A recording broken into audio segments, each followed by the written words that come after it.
Hello friends, welcome to the defence target by Sangam sir. आज का हमारा टॉपिक है पंचायती राज स्थानीय स्वशासन। इस वीडियो में हम पंचायती राज को पूरा कंप्लीट देखेंगे। इसके हर फैक्ट्स को देखेंगे जो भी अभी तक एग्जाम में आए हुए हैं या फ्यूचर में आने वाले एग्जाम में पंचायती राज पर जितने भी क्वेश्चन बनेंगे वो इसी वीडियो से बनेंगे, इसलिए इस वीडियो को बड़ा ध्यान से देखिएगा। लेट्स स्टार्ट अवर टॉपिक, पंचायती राज स्थानीय स्वशासन। हमारा पहला क्वेश्चन आता है पंचायती राज में स्थानीय स्वशासन से क्या तात्पर्य है। स्थानीय स्वशासन से क्या तात्पर्य है? तो पॉइंट बनता है निचले स्तर पर लोगों की सहभागिता द्वारा लोकतांत्रिक विकेंद्रीकरण को सुनिश्चित करना ही स्थानीय स्वशासन का तात्पर्य है। क्या है? निचले स्तर पर लोगों की सहभागिता के द्वारा लोकतांत्रिक विकेंद्रीकरण को सुनिश्चित करना स्थानीय स्वशासन का तात्पर्य है। अगला क्वेश्चन बनता है भारत में स्थानीय स्वशासन को किस वायसराय ने प्रारंभ किया था? किसने प्रारंभ किया था? लॉर्ड रिपन ने 1982 में। किसने किया था? लॉर्ड रिपन ने 1982 में स्थानीय स्वशासन को प्रारंभ किया था। अगला क्वेश्चन बनता है संविधान के किस भाग के अंतर्गत पंचायतों के बारे में उपबंध किया गया है? संविधान के किस भाग के अंतर्गत पंचायतों के बारे में उपबंध किया गया है? भाग 9 में पंचायतों का उल्लेख मिलता है। किसमें मिलता है? भाग 9 में पंचायतों का उल्लेख मिलता है। ठीक है, अब ठीक है ना।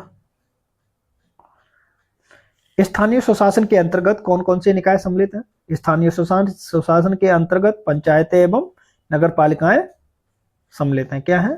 पंचायतें एवं नगर पालिकाएं स्थानीय स्वशासन के अंतर्गत ये निकाय सम्मिलित हैं। अगला क्वेश्चन बनता है किस संविधान संशोधन के तहत पंचायतों एवं नगर पालिकाओं को सम्मिलित किया गया है? 73वां और 74वां संविधान संशोधन 1992 के द्वारा पंचायतों एवं नगर पालिकाओं को सम्मिलित किया गया है। ये मोस्ट इंपोर्टेंट क्वेश्चन है। कौन से संविधान संशोधन द्वारा इनको जोड़ा गया है? 73वां संविधान द्वारा और 74वां संविधान संशोधन के द्वारा नगर पालिकाओं एवं पंचायतों को जोड़ा गया है। अगला क्वेश्चन बनता है 73वां संविधान संशोधन अधिनियम कब लागू किया गया? 24 अप्रैल 1993। कब मनाया? 24 अप्रैल 1993 को 73वां संविधान संशोधन अधिनियम लागू किया। ठीक है, अगला क्वेश्चन बनता है राष्ट्रीय पंचायत दिवस कब मनाया जाता है?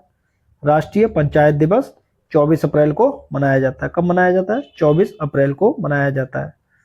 अगला क्वेश्चन हमारा यहीं पर बनता है पंडित जवाहरलाल नेहरू ने भारत में सर्वप्रथम पंचायत राज व्यवस्था कहाँ लागू की थी? पंडित जवाहरलाल नेहरू ने भारत में सर्वप्रथम पंचायत राज व्यवस्था कहाँ लागू की थी? राजस्थान के नागौर जिले में 2 अक्टूबर 1959 में। किसमें? 2 अक्टूबर 1959। राजस्थान के नागौर जिले में 2 अक्टूबर 1959 में जवाहरलाल नेहरू ने सर्वप्रथम पंचायती राज व्यवस्था को लागू किया गया था। अगला क्वेश्चन है हमारा संविधान के किस अनुच्छेद के तहत कोई राज्य ग्राम पंचायतों का गठन करता है? अनुच्छेद 40 के तहत, जो कि नीति निर्देशक तत्व में दिया गया है। किसमें दिया है? नीति निर्देशक तत्व के अनुच्छेद 40 में कोई भी राज्य ग्राम पंचायतों का गठन करता है, ये बात कही गई है। अब अगला क्वेश्चन हमारा बनता है पंचायत के संबंध में प्रावधान किन अनुच्छेदों के अंतर्गत उपबंधित है? अनुच्छेद 243 से 243 लड़ाव तक। क्या है? अनुच्छेद 243 से 243 से लड़ाव तक पंचायतों के उपबंध में प्रावधान किन अनुच्छेदों में है? अनुच्छेद 243 से अनुच्छेद 243 लड़ाव तक। अगला क्वेश्चन है किस अधिनियम के द्वारा स्थानीय स्वशासन के बारे में स्पष्ट प्रावधान किया गया है? किस अधिनियम के द्वारा स्थानीय स्वशासन के बारे में स्पष्ट प्रावधान किया गया है? 1919 का मॉन्टेग्यू चैम्सफोर्ड सुधार अधिनियम के द्वारा स्थानीय स्वशासन के बारे में स्पष्ट प्रावधान किया गया था। 1919 का मॉन्टेग्यू चैम्सफोर्ड सुधार। ठीक है, याद रखना ये अधिनियम।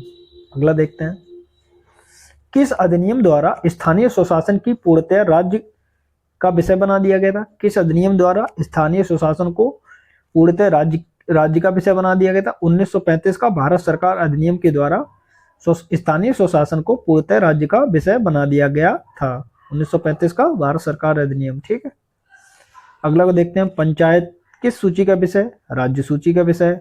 इसको किसके तहत बनाया था? 1935 का भारत सरकार अधिनियम के द्वारा। ठीक है, अगला क्वेश्चन देखते हैं पंचायत व्यवस्था की मजबूती हेतु सर्वप्रथम किस समिति का गठन हुआ था? पंचायत व्यवस्था की मजबूती हेतु सर्वप्रथम किस समिति का गठन किया था? बलवंत राय मेहता समिति 1956 में। क्या? बलवंत राय मेहता समिति 1956। अगला, बलवंत राय मेहता समिति ने कितने स्तर की पंचायत व्यवस्था का सुझाव दिया? त्रिस्तरीय पंचायती राज व्यवस्था का सुझाव दिया था। कितनी? त्रिस्तरीय पंचायती राज व्यवस्था का सुझाव किसने दिया था? बलवंत राय मेहता समिति ने। अगला क्वेश्चन है, सामुदायिक विकास कार्यक्रम का प्रारंभ किस वर्ष हुआ था? 2 अक्टूबर 1952 को सामुदायिक विकास कार्यक्रम का प्रारंभ हुआ था। ठीक है, सामुदायिक विकास कार्यक्रम कब प्रारंभ हुआ था? 2 अक्टूबर 1952। अगला देखते हैं, बलवंत राय मेहता समिति ने अपनी रिपोर्ट कब प्रस्तुत की थी? 1957 में। कब की थी? 1957 में बलवंत राय मेहता ने अपनी समिति की रिपोर्ट प्रस्तुत की थी। अगला क्वेश्चन हमारा बनता है यहाँ पर, पंचायती राज व्यवस्था का वास्तुकार किसे माना जाता है? बलवंत राय मेहता को माना जाता है। किसको माना जाता है? बलवंत राय मेहता को पंचायती राज व्यवस्था का वास्तुकार माना जाता है। अगला क्वेश्चन देखते हैं,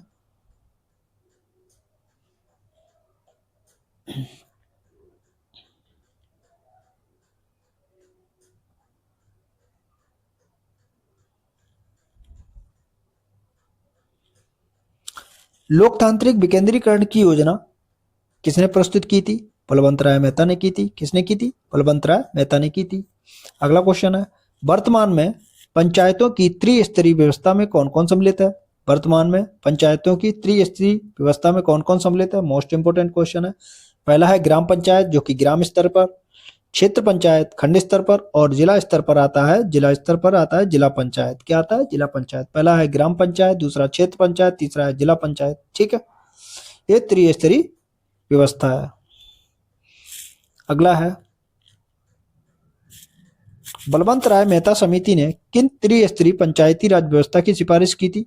बलवंत राय मेहता समिति ने किन त्रिस्तरीय पंचायती राज व्यवस्था की सिफारिश की थी? पहला बनता है पंचायती राज, ग्राम पंचायत, दूसरा पंचायत समिति और तीसरा है जिला परिषद।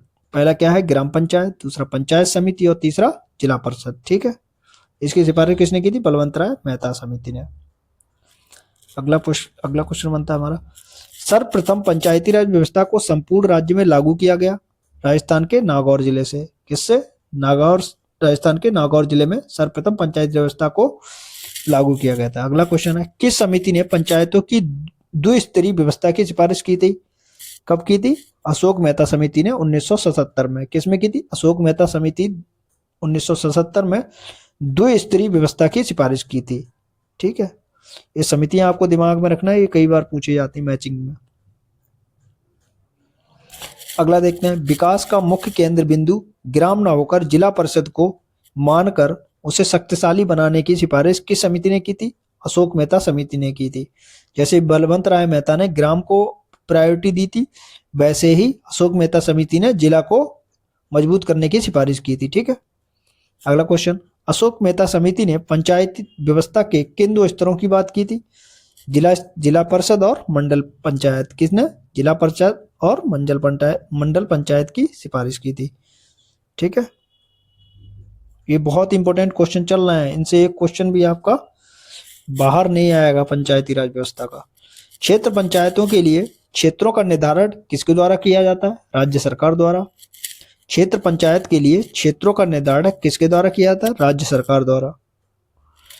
खंड स्तर पर पंचायत समिति के गठन हेतु कितनी जनसंख्या का होना आवश्यक है? 20 लाख से अधिक। खंड स्तर पर पंचायत समिति के गठन के लिए कितनी जनसंख्या का होना आवश्यक है? 20 लाख से अधिक जनसंख्या का होना आवश्यक है। अगला है, 73वें संविधान संशोधन 1992 द्वारा पंचायतों को किस सूची में रखा गया? 11वीं अनुसूची में। किसमें? 11वीं अनुसूची में पंचायतों को रखा गया है। अगला क्वेश्चन बनता है, पंचायतों का कार्यकाल कितना निर्धारित किया गया है? 5 वर्ष। कितना किया गया? 5 वर्ष। अगला क्वेश्चन बनता है, पंचायतों में महिलाओं का आरक्षण प्रदान किया गया। कितना आरक्षण है महिलाओं का पंचायतों में? पंचायतों में महिलाओं को कितना आरक्षण प्रदान किया गया? 1/3 स्थान का आरक्षण मिला हुआ है। ठीक है, 1/3। अगला क्वेश्चन है, अरुणाचल प्रदेश में अनुसूचित जातियों का पंचायत में आरक्षण किस वर्ष किस संविधान संशोधन के द्वारा समाप्त किया गया था? 83वां संविधान संशोधन अधिनियम 2000 द्वारा अनुसूचित जातियों को का पंचायत में आरक्षण समाप्त कर दिया गया था अरुणाचल प्रदेश में। ठीक है, अगला क्वेश्चन है 11वीं अनुसूची के अंतर्गत पंचायतों में कुल कितने विषय सम्मिलित हैं? 29 विषय। पंचायतों में कितने विषय हैं? 29 विषय 11वीं अनुसूची में। ठीक है, कई बार ये क्वेश्चन बनता है 11वीं अनुसूची में कितने विषय हैं, तो आप बताएंगे 29 विषय हैं। ठीक है, जो कि पंचायतों के बारे में बताया गया है। पंचायतों से संबंधित डॉक्टर जीवी के राव समिति का गठन कब हुआ था? 1985 में। कब हुआ था? 1985 में। ये ईयर वर्ष याद रखना। अशोक मेहता समिति कब बनी थी और बलवंत राय मेहता कब बनी थी? जीवी के राव समिति कब बनी थी? ये ईयर वर्ष कई बार मैचिंग में पूछे गए हैं। अगला क्वेश्चन हमारा यही बनता है, पंचायतों से संबंधित डॉक्टर जीवी के राव समिति का गठन कब हुआ था? 1985 ईस्वी में। अगला क्वेश्चन बनता है, लक्ष्मीमल सिंघवी 1986 ने किसकी सिफारिश की थी? क्या सिफारिशें की थी? पहली सिफारिश उन्होंने की थी पंचायतों को वित्तीय संसाधन उपलब्ध कराने की। दूसरी सिफारिश की थी राज्य वित्त आयोग का गठन और तीसरी सिफारिश की थी पंचायती को करारोपण का अधिकार। क्या है? करारोपण का अधिकार। 3 सिफारिश किसने की थी? ये लक्ष्मीमल सिंघवी, एलएम सिंघवी जिसको बोलते हैं। एलएम सिंघवी समिति 1946 में बनी थी, 1986 में बनी थी और इसकी सिफारिश ने थी पंचायतों को वित्तीय संसाधन उपलब्ध कराने की, राज्य वित्त आयोग का गठन और पंचायती को करारोपण करने का अधिकार। ठीक है, अब अगला पॉइंट यहां बनता है हमारा, एलएम सिंघवी समिति की स्थापना कब हुई थी? 1986 में। एलएम सिंघवी की स्थापना कब हुई थी? 1986 में, जाके हमने ऊपर देख लिया था। अब हम देखते हैं अगला क्वेश्चन क्या है। अगला क्वेश्चन हमारा यहां पर आता है,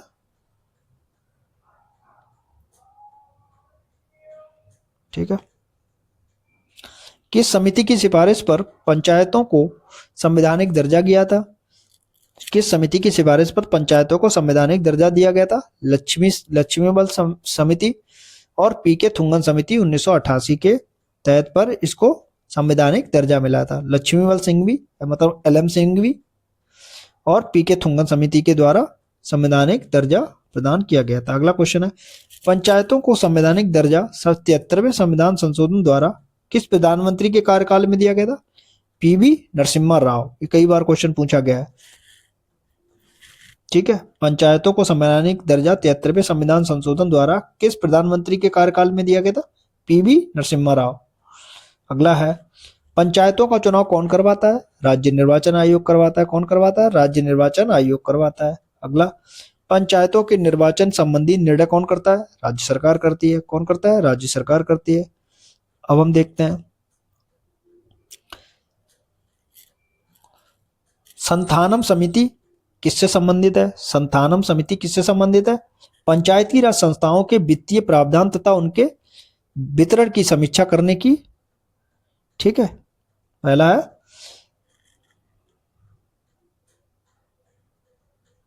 संथानम समिति।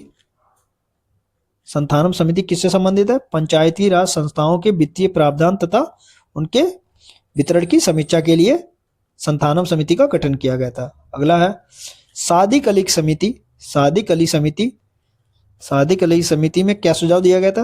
राजस्थान सरकार द्वारा पंचायतों में सुधार हेतु सुझाव किसने दिया था? सादिक अली समिति ने दिया था। अब जो समिति हैं उनकी रिपोर्ट वर्ष, इनको याद कर लेते हैं और ये मोस्ट इंपोर्टेंट है, इनको याद करना पड़ेगा आपको। पहली समिति हमारी बनी थी बलवंत राय मेहता समिति, गठन हुआ था 1956 में और रिपोर्ट इन्होंने सबमिट करी थी अपनी 1957 में। दूसरी समिति सादिक अली समिति 1964। फिर तीसरी समिति हमारी बनी थी अशोक मेहता समिति 1977 में, रिपोर्ट की थी 1978 में सबमिट। जीवी के राव 1985 में, रिपोर्ट इन्होंने 1986 में सबमिट की थी। फिर अगली समिति हमारी एलएम सिंघवी 1946 में गठित की गई थी। ठीक है, फिर हमारी आती है पीके थुंगन, क्या आती है? थुंगन समिति 1988 में और गाडगिल समिति 1988 में। ये समितियां मैचिंग के लिए आती हैं, इनको याद कर लेना ईयर वर्ष कब इनका गठन किया गया था। ठीक है, अब हम देखते हैं पंचायती राज व्यवस्था का संवैधानिकरण कैसे हुआ था ना। पंचायती राज व्यवस्था का संवैधानिकरण एक एक स्टेप में सब कुछ देखेंगे। पहला आता है, प्रधानमंत्री राजीव गांधी ने पंचायतों को संवैधानिक दर्जा प्रदान करने हेतु जुलाई 1989 में 64वां संविधान संशोधन विधेयक लोकसभा में पेश किया तथा पारित कर दिया गया, परंतु राज्यसभा में पारित न हो सकने पर यह विधेयक समाप्त हो गया था। पहली बार कोशिश कब की थी? प्रधानमंत्री राजीव गांधी ने 1989 में 64वां संविधान संशोधन के तहत, पर यह पारित नहीं हो पाया था। ठीक है। दूसरी बार कोशिश की पुनः प्रधानमंत्री बीपी सिंह सरकार ने 1990 में लोकसभा में संविधान संशोधन विधेयक प्रस्तुत किया, लेकिन सरकार गिरने के साथ ही यह विधेयक समाप्त हो गया। दूसरी कोशिश किसने की थी? प्रधानमंत्री बीपी सिंह ने। अब तीसरी बार कोशिश किसने की? पीवी नरसिम्हा राव के कार्यकाल में एक बार फिर पंचायती राज के संवैधानिकरण मामले पर विचार किया गया और सितंबर 1991 को लोकसभा में एक संविधान संशोधन विधेयक प्रस्तुत किया गया। अंततः यह विधेयक 73वें संविधान संशोधन के अधिनियम 1992 के रूप में पारित हुआ था। 24 अप्रैल 1993 से अस्तित्व में आ गया, अर्थात लागू हो गया। इसीलिए 24 अप्रैल को हम क्या मनाते हैं? पंचायती राज दिवस मनाते हैं। ठीक है। अब हम देखते हैं इधर नेक्स्ट क्वेश्चन हमारा क्या है। नेक्स्ट क्वेश्चन हमारे पास आता है, किस अनुच्छेद में ग्राम सभा का उल्लेख है? अनुच्छेद 243 का में ग्राम सभा का उल्लेख है। ये आर्टिकल बहुत मोस्ट इंपोर्टेंट है जो मैं पढ़ा रहा हूँ। पंचायती राज का एक भी क्वेश्चन इनसे बाहर नहीं आएगा, इसकी आप गारंटी रखिए। वीडियो थोड़ा सा लंबा होगा, लेकिन सारे फैक्ट्स पंचायती राज के इसमें कवर कर ले जाएंगे। चाहे आप छोटे से छोटा कोई भी एग्जाम दें, चाहे बड़े से बड़ा कोई भी एग्जाम दें, पंचायती राज का जितने भी क्वेश्चन बनेंगे वो इसी वीडियो से बनेंगे। इसलिए इस वीडियो को बड़ा ध्यान से देखिए। किस अनुच्छेद में ग्राम सभा का उल्लेख है? अनुच्छेद 243 का में। किसमें? अनुच्छेद 243 का। अगला है, पंचायतों के वित्तीय मामलों की सिफारिश के लिए वित्त आयोग का प्रावधान किया गया। अनुच्छेद 243 झा में। अनुच्छेद 243 झा में वित्त आयोग की बात की गई है। पंचायतों के वित्तीय मामलों की सिफारिश के लिए वित्त आयोग का प्रावधान किया गया, अनुच्छेद 243 झा, मोस्ट इंपोर्टेंट। ठीक है। अगला, पंचायतों का गठन एवं उनकी संरचना त्रिस्तरीय का प्रावधान कहाँ किया गया? अनुच्छेद 243 खा एवं अनुच्छेद 243 गा में त्रिस्तरीय व्यवस्था का प्रावधान किया गया है।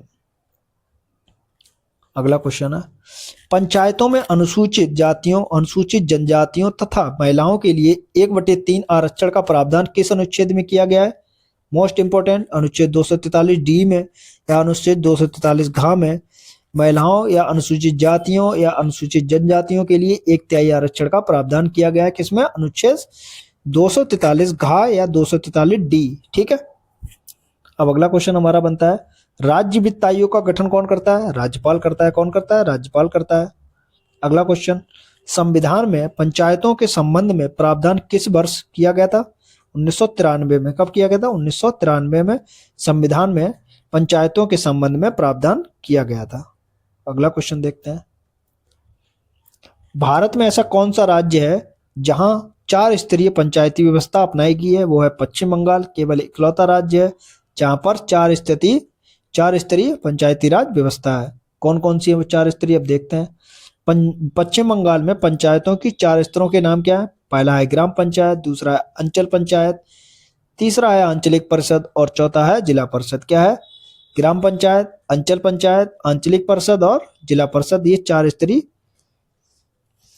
पंचायतों का गठन किया गया है पश्चिम बंगाल में। अब हम देखते हैं नेक्स्ट क्वेश्चन, भारतीय संघात्मक व्यवस्था में तृतीय तल कब जोड़ा गया था? 1993 में। कब जोड़ा गया था? 1993 में तृतीय तल जोड़ा गया था। अगला है, पंचायती राज व्यवस्था को किसके अंतर्गत स्वशासन की इकाई के रूप में संगठित किया गया? संविधान के 73वां संविधान संशोधन के द्वारा पंचायती व्यवस्था को स्वशासन की इकाई के रूप में संगठित किया गया है। अब हम देखते हैं नेक्स्ट क्वेश्चन, संविधान का कौन सा अनुच्छेद राज्य सरकारों को ग्राम पंचायतों को संगठित करने का निर्देश देता है? अनुच्छेद 40 डीपीएसपी।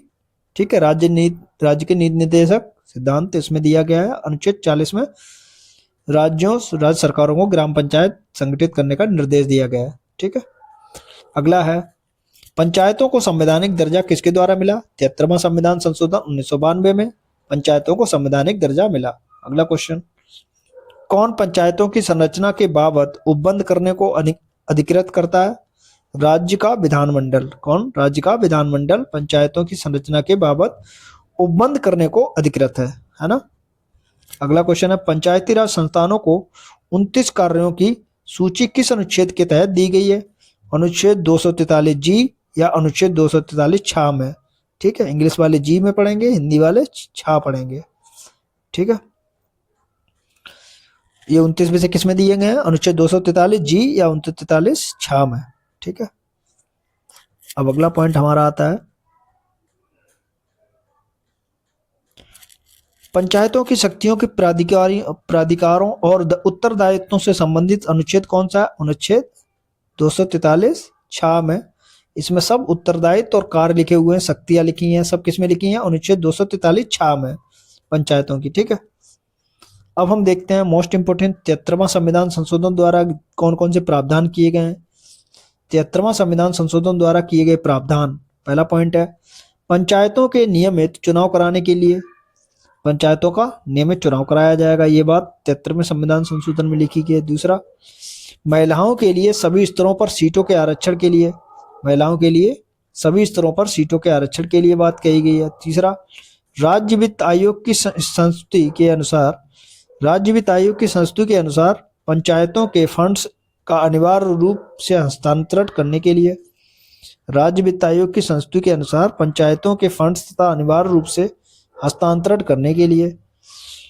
ठीक है, अगला पॉइंट इसमें दिया हुआ है, 11वीं अनुसूची में दिए गए विषयों से संबंध में पंचायतों को शक्ति का अनिवार्य रूप से हस्तांतरण के लिए भी बात कही गई है 73वां संविधान संशोधन में। अगला पॉइंट है, आर्थिक विकास और सामाजिक न्याय से संबंधित योजनाओं को तैयार करने के लिए भी बात कही गई है 73वें संविधान संशोधन में। ठीक है, अब हम देखते हैं नेक्स्ट क्वेश्चन। अब हम देखते हैं पंचायतों के 29 विषय कौन कौन से हैं ना। पंचायतों के 29 विषय कौन से हैं, किस पर वो कानून बना सकती है, किस पे वो काम कर सकती है। पंचायतों के 29 विषय बहुत मोस्ट इंपोर्टेंट है, इनको अच्छे से बिठा लेना। 29 विषय कौन कौन से हैं? पहला, पंचायतों के क्षेत्राधिकार क्या है? कृषि एवं कृषि का विस्तार पहला। दूसरा विषय है भूमि विकास, भूमि सुधार, भूमि संगठन या चकबंदी, भूमि का संरक्षण, इससे बचे सारे मामले पंचायतों के अंदर आएंगे। तीसरा, लघु सिंचाई, जल प्रबंधन और नदियों के मध्य भूमि का विकास, ये पंचायत का विषय है। अगला है पशुपालन, दुग्ध व्यवसाय या कुक्कुट पालन। पांचवा विषय है मत्स्य उद्योग। छठवां है सामाजिक वानिकी और फार्म वानिकी। सातवां है लघु वन उत्पत्ति सातवां आता है। अगला विषय आता है लघु उद्योग, जिसमें खाद्य प्रसंस्करण उद्योग भी है। 9वां विषय आता है खादी ग्रामोद्योग और कुटीर उद्योग। 10वां विषय है ग्रामीण आवासन। 11वां है पेयजल। 12वां है ईंधन तथा पशुचारा। 13वां विषय है सड़कें, पुल, तटों, जलमार्ग तथा अन्य संचार के साधन उपलब्ध कराना। 14वां है ग्रामीण विद्युत, जिसमें विद्युत का वितरण सम्मिलित है। 15वां विषय आता है गैर परंपरागत ऊर्जा का स्रोत। 16वां विषय है गरीबी उन्मूलन कार्यक्रम। 17वां विषय है प्राथमिक और माध्यमिक विद्यालय सहित शिक्षा उपलब्ध कराना। 18वां विषय आता है तकनीकी प्रशिक्षण और व्यावसायिक शिक्षा। 19वां विषय आता है प्रौढ़ या वयस्क एवं अनौपचारिक शिक्षा। 20वां विषय है पुस्तकालय। 21वां है सांस्कृतिक कार्य। 22वां है बाजार और मेले। 23वां विषय आता है स्वास्थ्य और स्वच्छता, जिसमें प्राथमिक स्वास्थ्य केंद्र और औषधालय भी आते हैं। 24वां है परिवार कल्याण। 25वां है महिला व बाल विकास। क्या है? महिला और बाल विकास 25वां। 26वां है सामाजिक कल्याण, जिसमें विकलांग व मानसिक रोगी की समृद्धि भी सन्निहित है।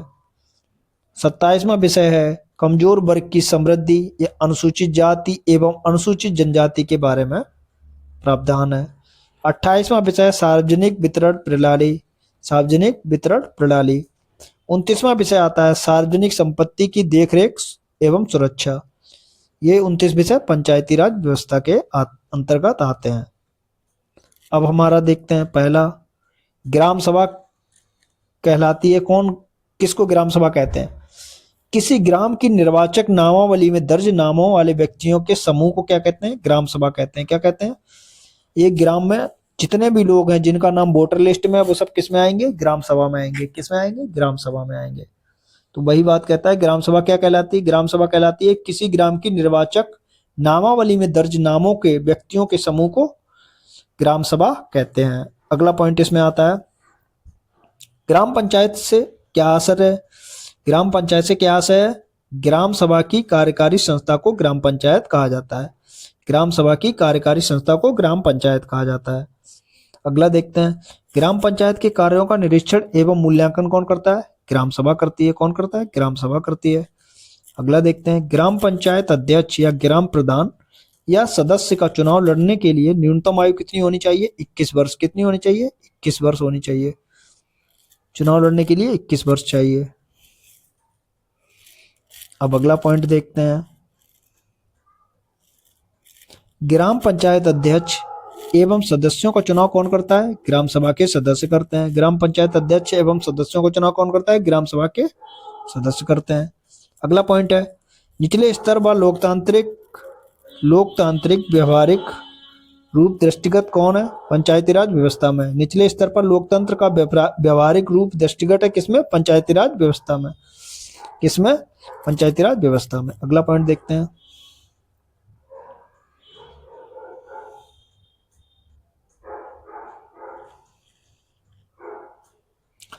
क्षेत्र पंचायत एवं जिला पंचायत के अध्यक्षों का निर्वाचन कौन करता है?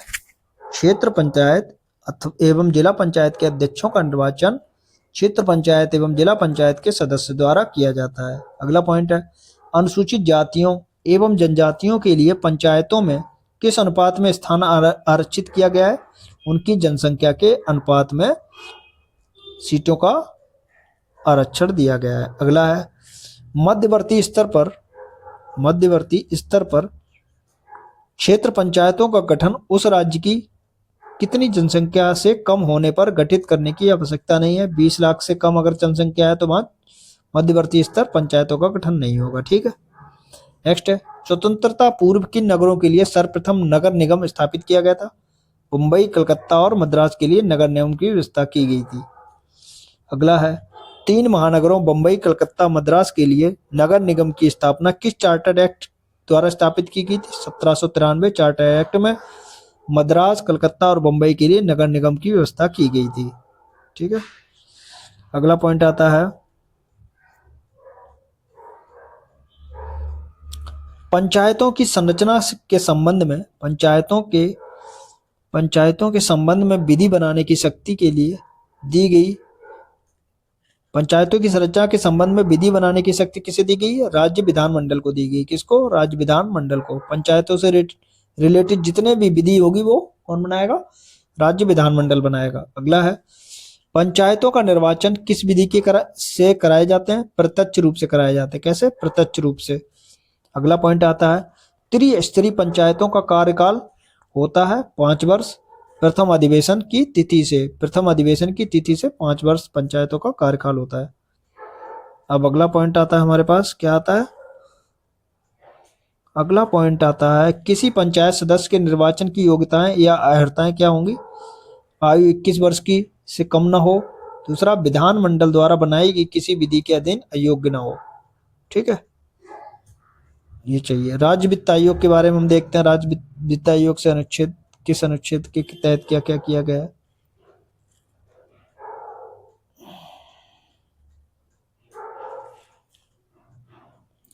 राज्य वित्त आयोग उपबंधित है अनुच्छेद 243 झा में। किसमें? 243 झा में। राज्यपाल राज्य वित्त आयोग का गठन कितने वर्ष के लिए करता है? 5 वर्ष के लिए करता है। अगला पॉइंट, राज्य वित्त आयोग अपनी सिफारिशें किसे देता है? राज्यपाल को देता है। अगला पॉइंट, राज्यपाल राज्य वित्त आयोग की कार्रवाई, ज्ञापन व सिफारिशें किसे समक्ष प्रस्तुत करता है? राज्य विधानमंडल के समक्ष प्रस्तुत करता है। अगला पॉइंट, राज्य वित्त आयोग क्या क्या सिफारिशें देता है? पहली सिफारिश करता है पंचायतों की वित्तीय स्थिति में सुधार से संबंध में। दूसरी सिफारिश करता है राज्य द्वारा वसूले गए करों, शुल्कों, पथकर तथा फीसों के राज्य और पंचायत के बीच वितरण के संबंध में सिफारिश करता है। और अगली सिफारिश करता है राज्य की संचित निधि से पंचायतों के लिए सहायता अनुदान के संबंध में बात करता है। ठीक है, अगला पॉइंट इसमें आता है राज्य वित्त आयोग के सदस्यों की अयोग्यताएं और उनके चयन की रीति, आयोग की संरचना, नियम आदि का उपबंध कौन करता है? राज्य विधानमंडल करता है। कौन करता है? राज्य विधानमंडल करता है। अब हम देखते हैं नेक्स्ट पॉइंट। अब हम देखते हैं राज्य निर्वाचन आयोग के बारे में।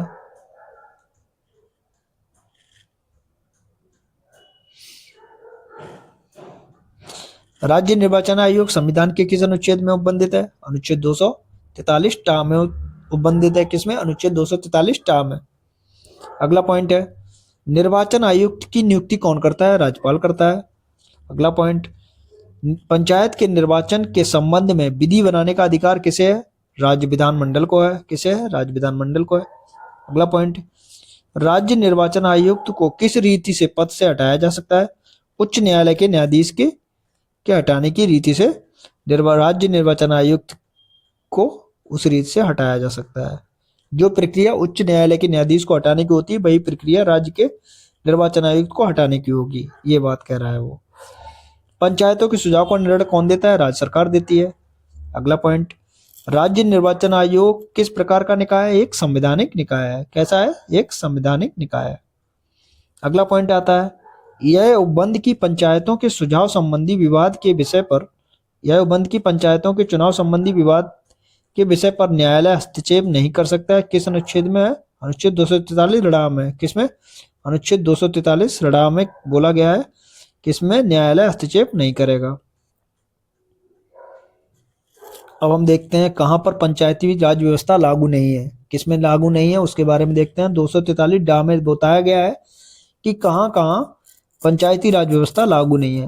वो कौन कौन से राज्य? पहला है नागालैंड, दूसरा है मेघालय, तीसरा है मिजोरम। नागालैंड, मेघालय, मिजोरम राज्य में पंचायती राज व्यवस्था लागू नहीं है। वहां क्या लागू है? भाग 9 में कोई बात, भाग 9 की कोई बात अनुच्छेद 244 के खंड 1 और खंड 2 में वर्णित अनुसूचित क्षेत्रों और जनजातीय क्षेत्रों में लागू नहीं होंगी, ये बात कही गई है अनुच्छेद 243 डा में। किसमें बोला गया? अनुच्छेद 243 डा में। अगला है मणिपुर राज्य के ऐसे पर्वतीय क्षेत्र जहां पूर्व में ही जिला परिषद विद्यमान है, क्योंकि वहां पहले से ही जिला परिषद पहले से ही है तो वहां पंचायती राज का कोई अस्तित्व नहीं होगा। ठीक है, अब अगला देखते हैं पॉइंट। पश्चिम बंगाल राज्य के दार्जिलिंग जिले के पर्वतीय क्षेत्र जहां पूर्व ही दार्जिलिंग गोरखा पर्वतीय परिषद विद्यमान है तो वहां भी पंचायती राज व्यवस्था नहीं होगी। ठीक है, अब हम देखते हैं नेक्स्ट पॉइंट। एकमात्र राज्य जहां अल्पसंख्यकों के लिए पंचायतों में आरक्षण का प्रावधान दिया गया आंध्र प्रदेश में। एकमात्र राज्य जहां अल्पसंख्यकों के लिए पंचायतों में आरक्षण का प्रावधान है आंध्र प्रदेश में। नेक्स्ट, ऐसे कौन से राज्य हैं जिन राज्यों में महिलाओं को 50% आरक्षण प्रदान किया गया है? वो है पहला मध्य प्रदेश, दूसरा बिहार, तीसरा उत्तराखंड और चौथा हिमाचल प्रदेश। इनमें महिलाओं को 50% आरक्षण दिया गया है। अगला है अनुच्छेद 243 डा में, अनुच्छेद 243 डा के अनुसार पंचायत चुनाव कितने वर्ष की अवधि में कराए जाएंगे? 5 वर्ष। किसमें? 5 वर्ष। अगला अनुच्छेद 243 डा 3 खंड खा के अंतर्गत पंचायतों के भंग होने के कितने माह के अंदर निर्वाचन हो जाना चाहिए? 6 महीने के भीतर निर्वाचन हो जाना चाहिए। कितना? 6 महीने के अंदर निर्वाचन हो जाना चाहिए। अगला पॉइंट आता है किस अनुच्छेद के अधीन संसद को यह अधिकार प्रदत्त है कि विधि बनाकर पंचायत संबंधी विधान में वर्णित अनुसूचित तथा आदिवासी क्षेत्रों में भी लागू कर सकती है? ये बात कही है अनुच्छेद 243 डा खंड 4 के खा में। किसमें? खंड 4 के खा में। 243 डा के खंड 4 के खा में बात कही गई है। अगला है वे कौन से राज्य हैं जिनमें एक स्तरीय पंचायत अर्थात केवल ग्राम पंचायतों को अपनाया गया है?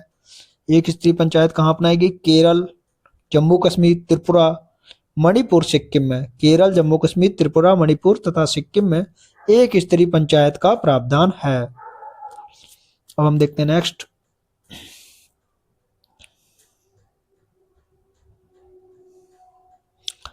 पेशा अधिनियम क्या है? PESA, पेशा अधिनियम 1996, मोस्ट इंपोर्टेंट।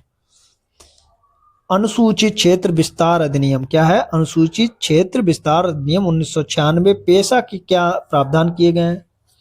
पेशा की बातें देखते हैं। सामाजिक आर्थिक विकास के कार्यक्रम एवं परियोजनाओं को लागू होने के पूर्व ग्राम सभा की स्वीकृति लेनी होगी। ये पहला है, पेशा अधिनियम में बात कही गई है। दूसरा है, ग्राम सभा की सिफारिश के बाद ही अनुसूचित क्षेत्रों में खनन आदि के लिए लाइसेंस प्राप्त होंगे। दूसरी बात कही गई है। तीसरी पेशा अधिनियम में बात कही गई है, सभी ग्राम सभाओं को अपने परंपराओं, संस्कृतियों, समुदाय संसाधनों तथा झगड़ों आदि को सुलझाने व रक्षा करने का अधिकार होगा। ये 3 बातें पेशा अधिनियम में बताई गई हैं। अब अगला पॉइंट हमारा आता है, ऐसे राज्य जहां एक स्तरीय जनजातीय परिषद है किंतु वहां पंचायतों का गठन नहीं किया गया है। हमने भी देखा था मेघालय, मिजोरम और नागालैंड में, जहां एक स्तरीय जनजातीय परिषद है।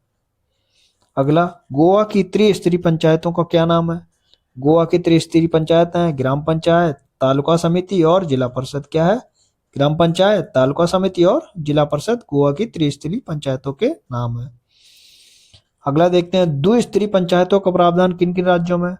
दो स्तरीय पंचायतों का प्रावधान असम, उड़ीसा, मध्य प्रदेश, कर्नाटक तथा हरियाणा में है। किसमें? असम, उड़ीसा, मध्य प्रदेश, कर्नाटक और हरियाणा में 2 स्तरीय पंचायतों का प्रावधान है। वीडियो पसंद आ रही तो आप लाइक करिएगा, प्लीज सब्सक्राइब कर लीजिएगा। स्थानीय स्वशासन के अधिकार क्षेत्र में किसे रखा जा सकता है? जन स्वास्थ्य, स्वच्छता का प्रबंधन और जन उपयोगी सेवाएं आदि स्थानीय स्वशासन के अधिकार क्षेत्र में रखा जा सकता है। अगला है, भाग 9 के तहत पंचायतों में कितने नए अनुच्छेद जोड़े गए? 16 नए अनुच्छेद जोड़े गए। भाग 9 के तहत पंचायतों में कितने नए अनुच्छेद जोड़े गए? 16। अगला है, संविधान के किस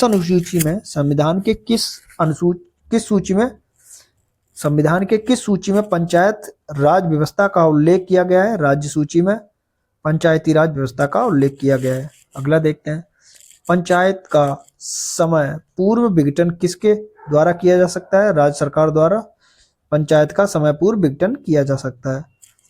अगला देखते हैं, अगला पॉइंट आता है यहाँ पर, ब्लॉक स्तर पर पंचायत समिति किस रूप में कार्य करती है? प्रशासनिक प्राधिकारी के रूप में काम करती है। अगला पॉइंट आता है, महात्मा गांधी राष्ट्रीय ग्रामीण रोजगार गारंटी अधिनियम के अंतर्गत कौन लाभ प्राप्त करने का एक पात्र हो सकता है? किसी भी परिवार का एक वयस्क सदस्य इसका लाभ प्राप्त कर सकता है। अगला पॉइंट आता है, सामुदायिक विकास का पहला स्थापित कहाँ किया था? राष्ट्रीय प्रसार सेवा NEC के तहत इसको स्थापित किया गया था। क्या है? NEC के तहत इसको स्थापित किया गया था। अगला क्वेश्चन इसमें बनता है, महात्मा गांधी राष्ट्रीय ग्रामीण रोजगार गारंटी योजना में आयोजना बनाने, संपादन करने व क्रियान्वयन करने की जिम्मेदारी किसकी है? ग्राम पंचायत की होगी। किसकी होगी? ग्राम पंचायत की होगी। अगला पॉइंट आता है, सर्वप्रथम पंचायतों को संवैधानिक दर्जा देने के लिए किस प्रधानमंत्री ने लोकसभा में 64वां संविधान संशोधन विधेयक 1989 प्रस्तुत किया था? राजीव गांधी ने किया था, फिर दूसरी बार BP सिंह ने किया था, तीसरा किसने किया था? नरसिम्हा राव ने। तीसरा, ठीक है। नेक्स्ट, संविधान के किस अनुच्छेद में वर्णित है कि किसी राज्य का विधानमंडल विधि द्वारा पंचायतों के निर्वाचन से संबंधित सभी विषयों के संबंध उपबंध करेगा? अनुच्छेद 243 टा के भाग 4 में ये बात कही गई है। क्या बात कही गई है? संविधान के अनुच्छेद में वर्णित किसी राज्य का विधानमंडल विधि द्वारा पंचायतों के निर्वाचन से संबंधित सभी विषयों के संबंध में उपबंध करेगा, ये बात कही गई है अनुच्छेद 243 टा के 4 में। अगला है, उत्तर प्रदेश में पंचायती राज संस्थाओं में महिलाओं के लिए आरक्षित कितनी सीटें हैं? 1/3, 1/3 सीटें आरक्षित हैं। अगला है, स्थानीय स्वशासन की सर्वोत्तम व्याख्या यह की जा सकती है कि यह एक प्रयोग है लोकतांत्रिक विकेंद्रीकरण का। क्या है? लोकतांत्रिक विकेंद्रीकरण का यह एक प्रयोग है। ठीक है, अब हम देखते हैं नेक्स्ट क्वेश्चन। अब हम देखते हैं नेक्स्ट क्वेश्चन। नेक्स्ट क्वेश्चन हमारा है, पंचायती राज व्यवस्था एक पद सोपानिक संरचना न होकर किस प्रकार की व्यवस्था है? तो पहला पॉइंट है स्थानीय स्तर पर स्वशासन की व्यवस्था है। दूसरा है जैव संबंधों के साथ त्रिस्तरीय अभिशासन की व्यवस्था है। तीसरा पॉइंट है लोकतांत्रिक विकेंद्रीकरण की व्यवस्था है। और चौथा पॉइंट है विकास में जन भागीदारी की व्यवस्था है। अगला पॉइंट है हमारा, ग्रामीण स्थानीय शासन का पंचायती राज नामांकन किस भारतीय नेता के सुझाव का परिणाम है? महात्मा गांधी ने पंचायती राज का नामकरण करने का सुझाव दिया था। अगला पॉइंट है पंचायती राज का मुख्य उद्देश्य क्या है? लोगों को विकास मूलक प्रशासन में भागीदारी के योग्य बनाना, ये उसका उद्देश्य है। अगला पॉइंट देखते हैं हम, किस प्रकार स्थानीय स्तर पर ग्रामीण मामलों के प्रबंध में राजनीति का अंतःखेल कम हो गया? 73वें संविधान संशोधन के द्वारा ग्रामीण मामलों के प्रबंध में राजनीति का अंतःखेल कम हो गया है। अगला देखते हैं, अनुसूचित क्षेत्रों में जिला पंचायत की शक्तियों के विषय में क्या क्या है? पहला है लघु जलाशयों की योजना बनाना। दूसरा पॉइंट है समस्त सामाजिक सेक्टरों पर नियंत्रण रखना। और तीसरा पॉइंट है जनजाति उप योजनाओं पर नियंत्रण रखना। और चौथा पॉइंट है राज्य सरकार द्वारा प्रदत्त कार्य करना। ये क्या है? अनुसूचित क्षेत्रों में जिला पंचायत की शक्तियां हैं। अब अगला देखते हैं, तृणमूल लोकतंत्र से क्या संबंधित है? पंचायती राज पद्धति संबंधित है। अगला पॉइंट है, उत्तर प्रदेश में जिला पंचायत अध्यक्ष को कौन निर्वाचित करता है? तो जिला पंचायत अध्यक्ष को निर्वाचित करता है जिला पंचायत के सदस्यों द्वारा अपनों में से ही निर्वाचन होता है। अगला पॉइंट है, पंचायत चुनावों को आदेशात्मक तथा लोकसभा एवं विधानसभा चुनावों के समकक्ष बनाने का प्रावधान कौन करता है? ये करता है संविधान का 73वां संविधान संशोधन अधिनियम 1992 द्वारा। ठीक है। अगला पॉइंट है, पंचायत समिति या क्षेत्र पंचायत के अध्यक्ष किसके द्वारा चुने जाते हैं? प्रत्यक्ष रूप से जनता के द्वारा चुने जाते हैं। पंचायत समिति या क्षेत्र पंचायत के सदस्य प्रत्यक्ष रूप से जनता के द्वारा चुने जाते हैं। यहाँ पर हमारा पंचायत टॉपिक खत्म होता है। अब हम देखते हैं नगर पालिकाएं, नगरीय स्वशासन कैसे चलता है ना। यहाँ पर हमारी नगर पालिका टॉपिक स्टार्ट होता है। तो नगर पालिका का पहला क्वेश्चन आता है, नगर पालिकाओं को कानूनी रूप का दर्जा प्रदान करने के लिए सर्वप्रथम किस प्रधानमंत्री ने लोकसभा में 65वां संविधान संशोधन विधेयक 1989 प्रस्तुत किया, जो कि राज्यसभा में पास न हो सका? ये राजीव गांधी ने पारित करवाया था। नेक्स्ट है, वह स्थान जिसमें 10 लाख या उससे अधिक जनसंख्या वाला क्षेत्र व एक से अधिक जिले समाविष्ट हैं और 2 या 2 से अधिक नगर पालिकाओं या पंचायतों या अन्य संलग्न क्षेत्रों से मिलकर बनता है तथा जिसे राज्यपाल इस भाग के प्रयोजन के लिए अधिसूचना द्वारा महानगर क्षेत्र के रूप में विनिर्दिष्ट करते हैं, क्या कहलाता है? महानगर क्षेत्र कहलाता है। क्या कहलाता है? महानगर क्षेत्र। अगला पॉइंट है, प्रत्येक नगर पालिका क्षेत्र को प्रादेशिक निर्वाचन क्षेत्रों में विभाजित किया गया है, जिसे वार्ड के नाम से जाना जाता है। प्रत्येक नगर पालिका क्षेत्र को किसमें निर्वाचन क्षेत्रों में बांटा गया है? वार्डों में बांटा गया है। नगर पालिका की संरचना किस अनुच्छेद के अंतर्गत है? अनुच्छेद 243 दा में है। किसमें है? अनुच्छेद 243 दा में नगर पालिकाओं का वर्णन दिया गया है। अगला देखते हैं पॉइंट, संविधान के किस उपबंध के अधीन किसी राज्य का विधानमंडल विधि द्वारा नगर पालिकाओं के निर्वाचन से संबंधित या संतक्त सभी विषयों के संबंध में उपबंध कर सकेगा? यह है अनुच्छेद 243 या का। ठीक है, यहाँ से का तक। अगला है, संविधान के किस भाग में नगर पालिकाओं के संबंध में प्रावधान किया गया है? भाग 9 के का में नगर पालिकाओं से संबंधित प्रावधान किए गए हैं। अगला क्वेश्चन आता है हमारा इसी में किन अनुच्छेदों के तहत नगर पालिकाओं का वर्णन है? अनुच्छेद 243 ता से 243 या छा तक। क्या है? नगर पालिकाओं का वर्णन कहाँ है? अनुच्छेद 243 ता से 243 या छा तक। ठीक है, अब हम देखते हैं नेक्स्ट क्वेश्चन। नेक्स्ट क्वेश्चन हमारा आता है,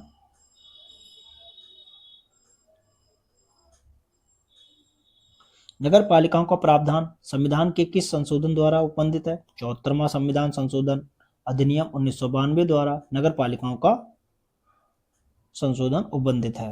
नेक्स्ट, ब्रिटिश शासनकाल में नगरीय शासन व्यवस्था का सर्वप्रथम उदाहरण जिसे कानूनी मान्यता प्राप्त की गई थी कहाँ मिलता है? मद्रास नगर निगम 1688, मद्रास नगर निगम 1688। अगला क्वेश्चन है, किस अधिनियम के द्वारा जवाहरलाल नेहरू, सरदार पटेल, पुरुषोत्तम दास टंडन आदि ने नगर पालिकाओं में प्रवेश किया था? 1919 का भारत शासन अधिनियम के द्वारा प्रवेश किया था। अगला हम देखते हैं क्वेश्चन। अगला क्वेश्चन हमारे पास आता है, भाग 9 का के अंतर्गत नगर पालिकाओं में कितने नए अनुच्छेद जोड़े गए? 18 नए अनुच्छेद जोड़े गए। भाग 9 का के अंतर्गत नगर पालिकाओं में कितने नए अनुच्छेद जोड़े गए? अनुच्छेद 18 अनुच्छेद जोड़े गए थे।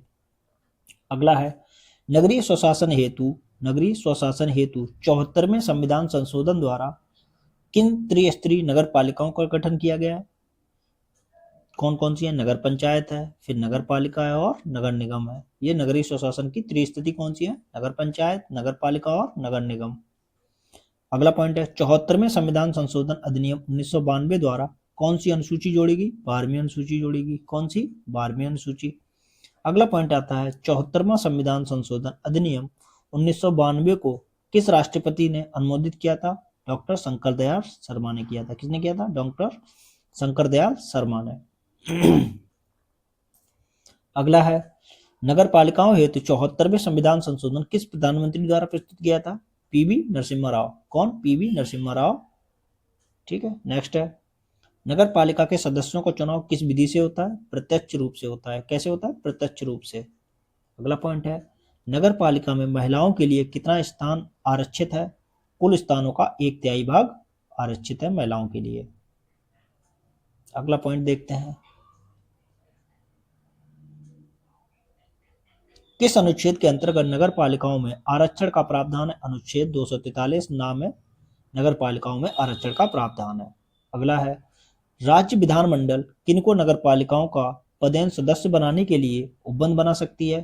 तो लोकसभा, राज्यसभा, विधानसभा एवं विधानसभा के सदस्यों को पदेन सदस्य बनाने का उपबंध बना सकती है। अगला प्रश्न है, नगर प्रशासन विषय के संबंध में प्रावधान हेतु संविधान की किस अनुसूची का सृजन किया गया था? 12वीं अनुसूची का। नगर प्रशासन के लिए कौन सी अनुसूची बनाई गई थी? 12वीं अनुसूची। और ग्राम पंचायत के लिए 11वीं अनुसूची। ये ध्यान रख लेना, मोस्ट इंपोर्टेंट है। अगला है, नगर पालिका का कार्यकाल प्रथम अधिवेशन की तिथि से कितने वर्ष निर्धारित है? 5 वर्ष तक। कितना? 5 वर्ष तक। अगला देखते हैं क्वेश्चन। अगला है, नगर पालिकाओं के गठन व संरचना के संबंध में प्रावधान किस अनुच्छेद में उपबंधित है? क्रमशः 243 था से 243 दा तक नगर पालिकाओं के गठन व संरचना के संबंध में प्रावधान अनुच्छेद में उपबंधित हैं। अब हम देखते हैं नगर पालिकाओं के गठन संबंधी तथ्य। क्या तथ्य हैं उनको देख लेते हैं, है ना। नगर पालिकाओं के गठन संबंधी तथ्य। पहला है, त्रिस्तरीय नगरीय शासन में प्रत्येक राज्य में नगर पंचायत, नगर पालिका परिषद तथा नगर निगम का गठन होगा, ये बात कहता है। दूसरा, नगर पंचायत गठन वहां होगा जो ग्रामीण क्षेत्र में नगरीय क्षेत्र में परिवर्तित हो रहा हो।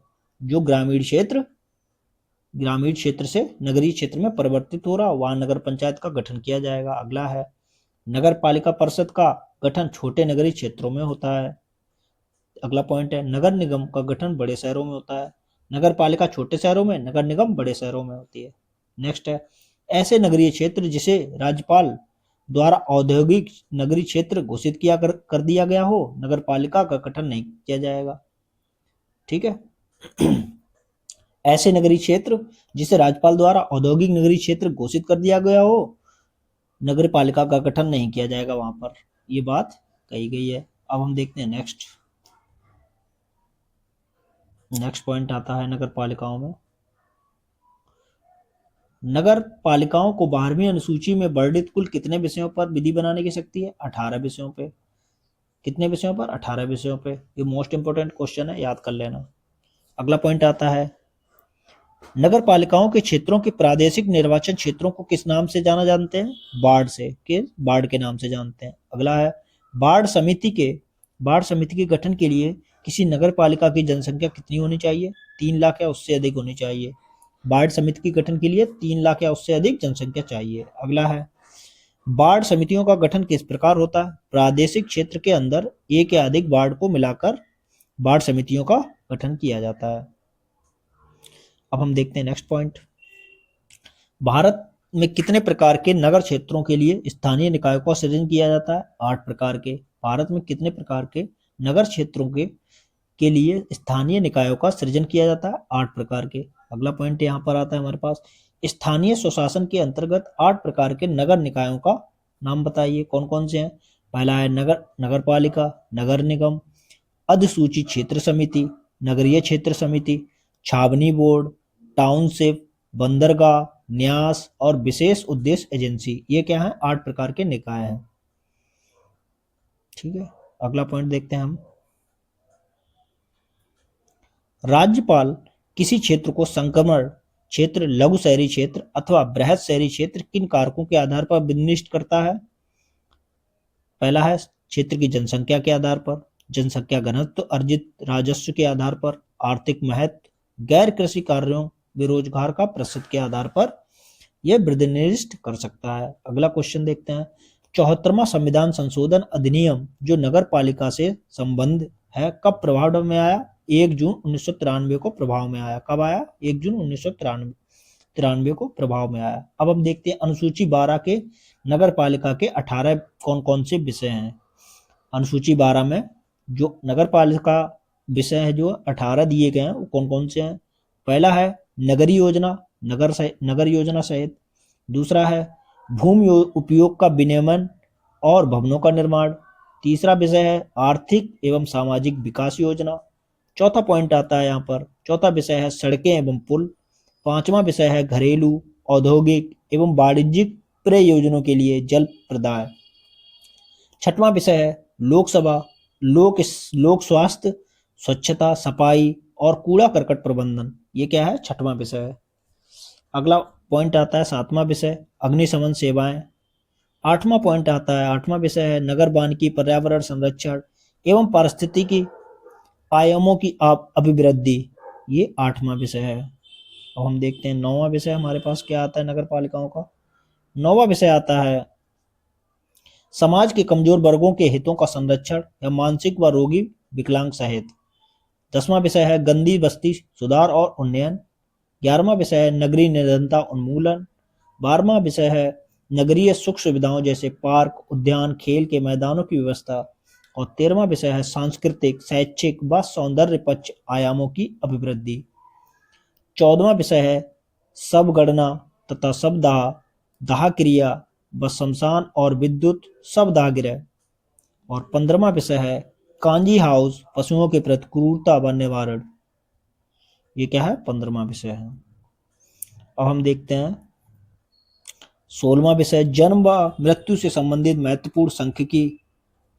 और 17वां विषय है जन सुविधाएं जिसमें मार्गों पर विद्युत व्यवस्था, पार्किंग स्थल, बस स्टैंड, जन सुविधाएं सम्मिलित हैं। और 8वां विषय है बधशालाओं और चर्म शोधनशालाओं का विनियमन।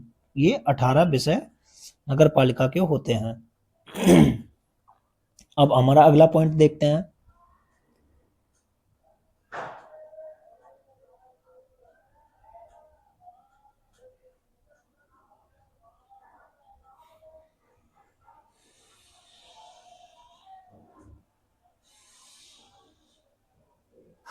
अगला पॉइंट है हमारा किस अधिनियम द्वारा स्थानीय स्वशासन को प्रांतीय विषय घोषित किया गया था? 1935 का भारत सरकार अधिनियम द्वारा प्रांतीय विषय घोषित किया गया था। अगला पॉइंट है यदि किसी नगर पालिका का विघटन 5 वर्ष की अवधि से पूर्व हो जाता है तो ऐसी स्थिति में 6 महीने के भीतर पुनर्निर्वाचन होंगे। अतः पुनर्निर्वाचित नगर पालिका की समय अवधि कितनी होती? शेष बची हुई अवधि तक, न कि 5 वर्ष के लिए। ठीक है, अगला पॉइंट है नगर पालिका अधिनियम 1916 संशोधित के प्रावधान के तहत वर्तमान में उत्तर प्रदेश में किसी नगर पालिका के अध्यक्ष का निर्वाचन किया जाता है। कैसे किया जाता है? अपने नगर क्षेत्र की निर्वाचन सूची में सम्मिलित सभी निर्वाचकों द्वारा और अपने नगर क्षेत्र के वार्डों के निर्वाचकों में से एक चुना जाता है। ठीक है, अगला क्वेश्चन है किसी राज्य में नगर पालिका का सीमा क्षेत्र अधिसूचित करने के लिए कौन सक्षम है? संबंधित राज्य का राज्यपाल सक्षम है। अगला पॉइंट आता है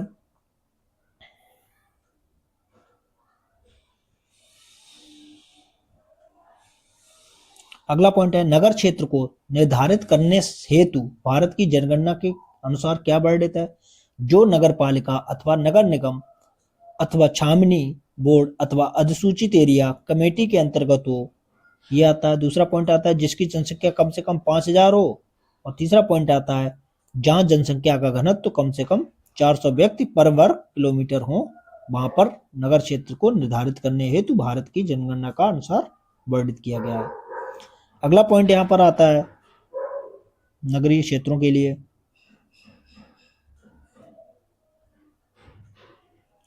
कौन सा प्राधिकरण किसी राज्य के राज्यपाल को उस विशेष राज्य की पंचायतों द्वारा विनियोजित हो सकने वाले करों और शुल्कों के निर्धारण के सिद्धांतों के विषय में संस्तुति देती है? राज्य वित्त आयोग देता है।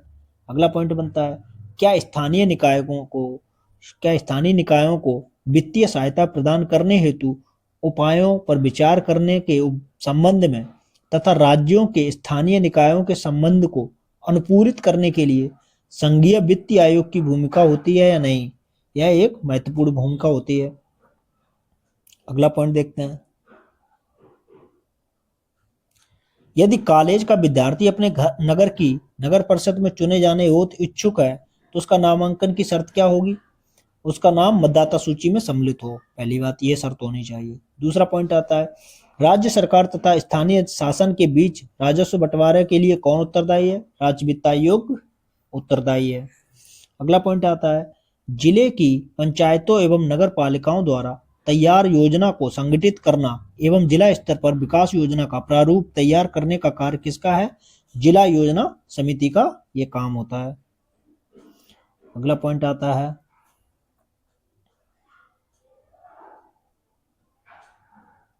जिला योजना समिति का गठन एवं इनसे संबंधित प्रावधानों का अनुबंध कौन करता है? राज्य विधानमंडल करता है। जिला योजना समिति का गठन एवं इनसे संबंधित प्रावधानों का अनुबंध कौन करता है? राज्य विधानमंडल करता है। अगला पॉइंट है, जिला पंचायत और नगर पालिका के कितने सदस्य जिला योजना समिति के सदस्यों में से चुने जाएंगे? 4/5 सदस्य जिला योजना समिति के लिए चुने जाएंगे। अगला पॉइंट है, प्रत्येक महानगरीय क्षेत्रों में विकास योजना के प्रारूप को कौन तैयार करता है? महानगरीय योजना समिति तैयार करती है। कौन करता है? महानगरीय योजना समिति। अगला पॉइंट आता है, नगर पालिका के निर्वाचित सदस्य एवं पंचायतों के अध्यक्षों द्वारा अपने में से ही कितने सदस्यों को महानगर योजना समिति के लिए चुने जाएंगे? 2/3 सदस्य महानगर योजना समिति के लिए चुने जाएंगे। अगला पॉइंट आता है, नगर पालिका के निर्वाचित सदस्य एवं पंचायतों के अध्यक्षों द्वारा अपने में से ही कितने सदस्यों को महानगर योजना समिति के लिए चुने जाएंगे? 2/3 सदस्य चुने जाएंगे। अगला पॉइंट है, नगर निगम के प्राधिकरणों को क्या कहा जाता है? परिषद कहा जाता है। क्या कहा जाता है? परिषद कहा जाता है। परिषद का प्रमुख कौन होता है? मेयर होता है, जिसे महापौर भी कहते हैं। क्या कहते हैं? महापौर या मेयर परिषद का प्रमुख होता है। हमारा अगला पॉइंट है, परिषद के कार्यों को सुगम बनाने के लिए गठित किया गया है क्या? स्थायी समिति को गठित किया गया है। अगला क्वेश्चन है, परिषद और स्थायी समिति द्वारा लिए गए निर्णयों को लागू करने के लिए कौन जिम्मेदार है? नगर निगम आयुक्त जिम्मेदार है। अगला क्वेश्चन है, छोटे शहरों एवं कस्बों के प्रशासन के लिए कौन सी संस्था है? नगर पालिका का गठन किया जाता है छोटे शहरों एवं कस्बों के प्रशासन के लिए। अगला देखते हैं, बड़े शहरों जैसे दिल्ली, मुंबई, कोलकाता, बेंगलुरु आदि में स्थापित किया गया क्या? नगर निगम स्थापित किया गया है। छावनी परिषद की स्थापना किस अधिनियम के अंतर्गत की गई है? छावनी अधिनियम 2006 के द्वारा। क्या? छावनी अधिनियम 2006 के द्वारा। अगला क्वेश्चन है, वर्तमान में 2025 कर लो, अभी छावनी बोर्ड कितने हैं इसको हम करंट में देख लेंगे। ठीक है, इसको भी करंट में देखेंगे। इस क्वेश्चन को हटा दो। अगला क्वेश्चन देखते हैं, छावनी परिषद के गठन का उद्देश्य क्या है? छावनी क्षेत्र में सिविल जनसंख्या के प्रशासन के लिए। क्या है? छावनी क्षेत्र में सिविल जनसंख्या के प्रशासन के लिए छावनी परिषद का गठन किया जाता है। अगला क्वेश्चन है, नगरीय जनसंख्या के आधार पर छावनी बोर्डों के कितने कोटियों में विभाजित किया जाता है? 4 कोटियों में विभाजित किया जाता है। अगला है, छावनी परिषद के कार्यकारी अधिकारी की नियुक्ति कौन करता है? भारत का राष्ट्रपति करता है। कौन करता है? भारत का राष्ट्रपति। अगला, नगर पालिका कार्मिकों के प्रशिक्षण देने के लिए कौन कौन से संस्थान है? अखिल भारतीय स्थानीय स्वशासन संस्थान 1927, नगरीय एवं पर्यावरणीय अध्ययन केंद्र 1967, क्षेत्रीय नगरीय एवं पर्यावरणीय अध्ययन केंद्र 1968, ये प्रशिक्षण संस्थान बनाए गए हैं। अगला क्वेश्चन देखते हैं। शहरी स्थानीय निकायों के पास राजस्व के क्या क्या साधन है? पहला है कर राजस्व, गैर कर राजस्व, अनुदान, हस्तांतरण और कर्ज, ये 4 राजस्व के साधन है। अगला है, जिला आयोजन समिति में निर्वाचन व पदेन सदस्य कितने होते हैं? 20 और 5। ठीक है, समिति में निर्वाचित व पदेन सदस्य निर्वाचित होते हैं 20 और पदेन 5 सदस्य होते हैं। अगला है, भारतीय संविधान के कौन से अनुच्छेद में जिला योजना समिति का गठन किया गया? जिला योजना समिति 243 ZD या 243 या घा क्या है इसमें प्रबंधित है। अगला पॉइंट आता है, उत्तर प्रदेश में जिला योजना समिति किया जाता है नगर पंचायत, ग्राम पंचायत एवं क्षेत्र पंचायत। ठीक है, अगला है, संविधान के किस अनुच्छेद के अंतर्गत महानगर योजना समिति के गठन का प्रावधान है? संविधान के किस अनुच्छेद के अंतर्गत महानगर योजना समिति है? अनुच्छेद 243 ZD। क्या है? अनुच्छेद 243 ZD। अगला पॉइंट आता है, महानगर योजना समिति का प्रमुख कार्य क्या है? महानगर योजना समिति का प्रमुख कार्य क्या है? प्रत्येक महानगर क्षेत्र के लिए विकास योजना का प्रारूप तैयार कर संबंधित सरकार को भेजना। क्या है? प्रत्येक महानगर क्षेत्र के लिए विकास योजना का प्रारूप तैयार कर संबंधित सरकार को भेजना, ये इसका कार्य है। अगला है, उत्तर प्रदेश में नगर निगम का प्रदेश सदस्य कौन होता है? मेयर होता है। कौन होता है? मेयर होता है। उत्तर प्रदेश में नगर निगम का प्रदेश सदस्य कौन होता है? मेयर होता है। अब अगला पॉइंट देखते हैं। अगला पॉइंट हमारे पास आता है, अनुच्छेद 243 झा के अधीन गठित वित्त आयोग नगर पालिकाओं की वित्तीय स्थिति का भी पुनरावलोकन करेगा। यह उपबंध किसमें है? अनुच्छेद 243 माह में है। किसमें? अनुच्छेद 243 माह में यह दिया गया है कि वित्त आयोग नगर पालिकाओं के वित्तीय स्थिति का भी पुनरावलोकन करेगा। अब यहाँ पर हमारी नगर पालिका भी खत्म होती। अब हम देखते हैं सहकारी समितियां। क्या देखते हैं? सहकारी समितियां। पहला टॉपिक आता है सहकारी समितियों में, सहकारी समितियों को संवैधानिक दर्जा किस संविधान संशोधन के तहत प्रदत्त हुआ?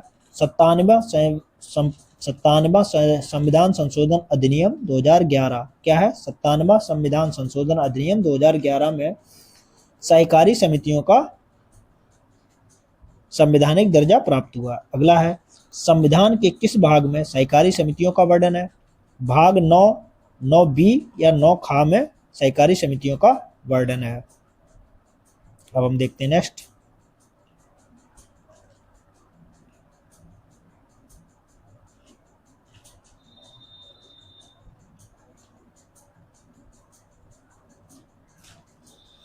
किन अनुच्छेदों में सहकारी समितियों के उपबंधित किया गया? अनुच्छेद 243 या जा से 243 या ना तक। इंग्लिश में बोलते हैं 243 ZS से ZT तक सहकारी समितियों का उपबंध किया गया है। अगला क्वेश्चन बनता है यहाँ पर, सहकारी समितियों में निदेशकों की अधिकतम संख्या कितनी हो सकती है? 21 हो सकती है। कितनी? 21 हो सकती है। भारत में सहकारी आंदोलन की शुरुआत कब हुई थी? 1904 में हुई थी। कब हुई थी? 1904 में हुई थी। भारत में सहकारी आंदोलन के जनक माने जाते हैं F. निकोलसन। कौन? AF Nicholson. कौन? AF Nicholson. अगला देखते हैं, बहुउद्देशीय सहकारी समितियों की स्थापना सर्वप्रथम कहाँ की गई थी? उड़ीसा में 1939 में। किसमें? उड़ीसा में 1939 में। अगला क्वेश्चन बनता है, सहकारिता की उत्पत्ति कहाँ से मानी जाती है? यूरोप से मानी जाती है। कहाँ से? यूरोप से। अगला क्वेश्चन है, सहकारी समिति की साधारण सभा की वार्षिक बैठक कितने दिनों में आयोजित की जाती है? वित्तीय वर्ष के समापन के 6 माह के अंदर वार्षिक बैठक होनी चाहिए। अगला है, सहकारी समिति में अनुसूचित जाति या अनुसूचित जनजाति के लिए कितने स्थान आरक्षित किए गए हैं? 1 स्थान किया गया है। क्या? 1 स्थान आरक्षित किया गया है। अब हम देखते हैं नेक्स्ट पॉइंट हमारे पास है सहकारी समितियों में महिलाओं के लिए कितनी सीटें आरक्षित हैं? 2 सीटें। कितनी? 2 सीटें। अगला है राज्य विधानमंडल सहकारी समितियों का निगमन, विनियमन और समापन के संबंध में किस अनुच्छेद के तहत उपबंध निर्मित कर सकेगा? ये अनुच्छेद 243 या झा 243 या झा के तहत ये सब उपबंध कर सकेगा। भाग 9 खा में वर्णित सहकारी समितियों के प्रावधान किस अनुच्छेद के तहत संघ राज्य क्षेत्रों पर भी लागू होंगे? ये कहा गया है 243 या धा में। किसमें? 243 या धा में ये बात कही गई है। अगला क्वेश्चन बनता है हमारे पास,